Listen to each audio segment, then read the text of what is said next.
ایک بات میں بار بار دیکھتا ہوں، میں اکثر ابھی ہمارے چچا ہیں حافظ اسرائیل صاحب، ان کی بیٹی کا نکاح تھا، ملیر کوٹلہ میں گیا تو نہایت سادگی سے عورتیں پردے میں ایک طرف تھیں اور مرد ایک طرف تھے، آرام سے زمین پہ بیٹھا، دسترخوان لگایا، ہزاروں لوگوں نے کھانا کھایا، آپ اپنے گھر ہم اپنے گھر۔ اور میں دیکھتا ہوں کہ جن لوگوں کے پاس تھوڑے زیادہ پیسے اللہ نے دے دیے ہیں وہ سوچتے نہیں وہ تمام کام کرنے ہیں جو نعوذ باللہ صلی اللہ علیہ وسلم کی مخالفت میں ہو، وہ تمام کام کریں گے۔ ایک بات آج میں تھوڑی کڑوی سی ہے لیکن سن لیجیے، اللہ تعالیٰ شفا دیں گے، آمین، زور سے کہہ دو آمین، بیماری دور ہو جائے گی انشاءاللہ۔ ایک سوال ہے میرا سارے مولویوں سے، بھارت کے مولویوں سے، چاہے وہ دیوبندی مولوی ہیں، چاہے وہ بریلوی مولوی، چاہے وہ تبلیغی جماعت والے ہیں، چاہے وہ جماعت اسلامی والے ہیں، چاہے وہ ندوہ والے ہیں، چاہے وہ جامعہ ملیہ والے ہیں، جتنے بڑے بڑے دانشور مسلمان بنے پھرتے ہیں، ان سب سے سوال ہے کہ یہ جو اب عام شادیاں مسلمانوں کی ہوتی ہیں جن میں تم ڈی جے لگا کے ڈھول بجا کے اور وہاں رقص و سرور کی محفلیں منعقد کی جاتی ہیں، اور آپ جیسے بڑے مسلمانوں کے چودھری جن لوگوں نے وقت بھی لگایا، جو اپنے آپ کو خواجہ اجمیری کے سجادہ نشین بھی کہتے ہیں، جو اپنے آپ کو اہل سنت والجماعت کے جانشین کہتے ہیں، جو اپنے آپ کو علماء دیوبند کے وارث کہتے ہیں، اکثر دیکھنے کو ملتا ہے کہ جتنی غیر شرعی شادیاں ہیں یہ اپنی داڑیاں لے کے وہاں صوفوں پر بیٹھ کے آرام سے مرغا بریانی کھاتے ہیں۔ کیا تمہاری غیرت تمہیں ایک دفعہ نہیں چنجوڑتی کہ رسول اللہ کے حکموں کی کلی خلاف ورزی ہو رہی؟ کیا تمہارے دل میں ذرہ برابر بھی شرم، ذرہ برابر غیرت نہیں آتی تمہیں؟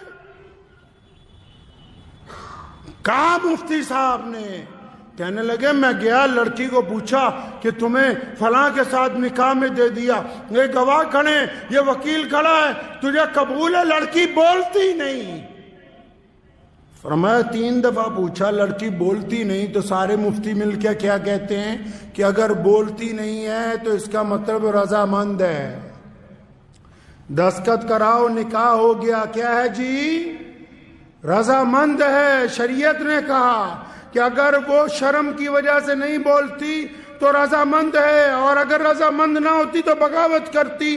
تو میں ان سے پوچھتا ہوں، تمام لوگوں سے، سارے دینداروں سے، کہ تم جن مجلسوں میں اب جا کے بیٹھتے ہو جہاں گانے چل رہے ہیں، سامنے ڈی جے لگا ہوا ہے، ڈھول بجا کے بارات آ رہی ہے، تمہارے چہرے پہ ناگواری بھی نہیں ہے، تو اس کا مطلب تم رضامند ہو ان کے ساتھ۔ اور اگر تم ان کے ساتھ رضامند ہو تو اللہ اور اس کے رسول کی رضامندی تمہارے ساتھ نہیں آ سکتی۔ اگر غیرت مند ہو تو اگر روک نہیں سکتے، فرمایا ایمان کے 3 درجے، تو اپنے دل میں برا مانو، تمہارے چہرے پہ تو ذرہ برابر بھی شرمندگی کا احساس نہیں کہ ڈھول بجا کے بارات آ رہی ہے، تم اس مجلس کو چھوڑنے کے لیے تیار نہیں ہو۔ ان چودھریوں کی وجہ سے کہ یہ چندہ نہیں دیں گے، کیا ان کے پل پر مسجدیں اور مدرسے چل رہے ہیں؟ جو گنڈا کرتی اسلام کے نام پر شادیوں میں کرتے ہو، تم ان سے ڈرتے ہو؟ رزق کا وعدہ اللہ نے کیا ہے، انہوں نے نہیں کر رکھا۔ 3 درجے ایمان کے، فرمایا اگر کوئی چیز بری لگے تو دل میں برا مانو، اگر طاقت ہے تو زبان سے کہو، اگر ہاتھ سے روک سکتے ہو تو وہ اول ترین درجہ ہے۔ تو یہ جتنے آپ میں یہ جو بات آج ممبر پہ بیٹھ کے کہہ رہا ہوں، روزانہ پورے ملک میں شادیاں ہو رہی، اور جتنے سرمایہ داروں کی شادیاں جا کے دیکھ لو، یہ جتنے کٹھ ملا ہیں یہ ان کے نکاح بھی پڑھا رہے، ان کی بریانیاں بھی کھا رہے، ان کے قورمے بھی کھا رہے۔ اگر اگر تم قوم کی نگہبانی نہیں کرو گے تو یاد رکھو تمہاری حیثیت گڈریے کی ہے. اگر ایک بھی کوئی ریوڑ میں سے کوئی چیز ضائع ہو گئی تو گڈریے کو مالک پوچھتا ہے. اللہ تعالیٰ نے ان کو چھوڑ دینا ہے, تمہارا گریبان پکڑ لینا ہے. کوئی ضرورت نہیں ایسا نکاح پڑھانے کی جہاں ڈھول بجتے ہوں. کوئی ضرورت نہیں ایسے شادی کے اندر جانے کی جنہوں نے ڈی جے لگا کے رکھے ہوں, جو ناچ کے ڈھول بجا کے آ رہے ہوں, ان کے ساتھ شہر کا قاضی چل رہا ہو. شرم کے ڈوب مرنے کا مقام ہے ان لوگوں کے لیے. اتنی بھی غیرت زندہ نہیں رہی, اتنی بھی شرم و حیا زندہ نہیں رہی. کس بات کی دولت ہے یہ یاد رکھو, دین محمد الرسول اللہ کا ہے. کس کا دین ہے جی؟ محمد الرسول اللہ کا دین ہے, اور یہ دین قیامت تک زندہ رہے گا. یہ کسی سرمایہ دار کا دین نہیں ہے, یہ کسی بہت بڑے چودھری کا دین نہیں ہے. دنیا کی کوئی طاقت اس دین کو سرنگوں نہیں کر سکتی. اس لیے پلٹیے اپنے رب کی طرف. اور آپ بھی سنیے جتنے عام مسلمان ہیں, اگر کسی شادی میں ناچ گانا ہو رہا ہے مسلمان کی, اور شراب پی کے کوئی آ رہا ہے, ڈھول بجا کے بارات آ رہی ہے, آپ اگر اس میں شامل ہیں تو آپ گنہگار ہیں. میں فتوے نہیں اکثر دیتا, لیکن یہ مسئلہ آپ کو اس لیے بتا رہا ہوں کہ رسول اللہ صلی اللہ علیہ وسلم کو یہ بات پسند نہیں ہے.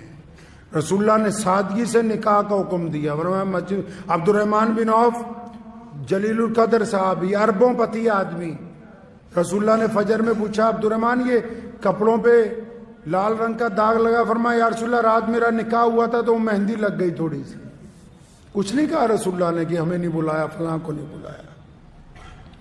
تو رسموں میں پڑ گئے جی, فلانے بھائی کو لے آؤ, فلانے چاچے کو لے آؤ, ماسڑ کو لے آؤ, یہ لے آؤ, وہ لے آؤ. اور یہ جو چھپ چھپ کے تمہاری اولادیں زنا کر رہی ہیں, کبھی ان کی طرف بھی دیکھو, ان کی طرف بھی دیکھو. خدا کے واسطے ان تمام رسموں کو چھوڑ دیجئے, اور اس جذبے کے ساتھ چھوڑنا کہ ہم مسلمان ہیں, انشاءاللہ تعالی ہم اس غلط کام میں ساتھ نہیں دیں گے. کریں گے جی انشاءاللہ. ان مولویوں کو نہیں, باقی لوگ بھی. اگر کوئی چودھری اپنے بل پہ, اس کی اولاد اپنے بل پہ باجا بجوانا چاہتی ہو تو بجانے دو, اس کا نکاح پڑھانے کی ضرورت نہیں ہے جب تک توبہ کر کے اللہ اور اس کے رسول صلی اللہ علیہ وسلم کی رضا نہ حاصل کر لے. دعا کیجیے اللہ تعالیٰ مجھے بھی آپ سب کو بھی ان باتوں پہ عمل کی توفیق عطا فرمائے. وآخر دعوانا ان الحمدللہ رب العالمین. مجھے امید ہے کہ آپ کو یہ ویڈیو پسند آئی ہوگی. اگر پسند آئی ہو تو یہ آپ اپنے دوستوں کے ساتھ شیئر کریں, اور اس چینل کو سبسکرائب ضرور کریں.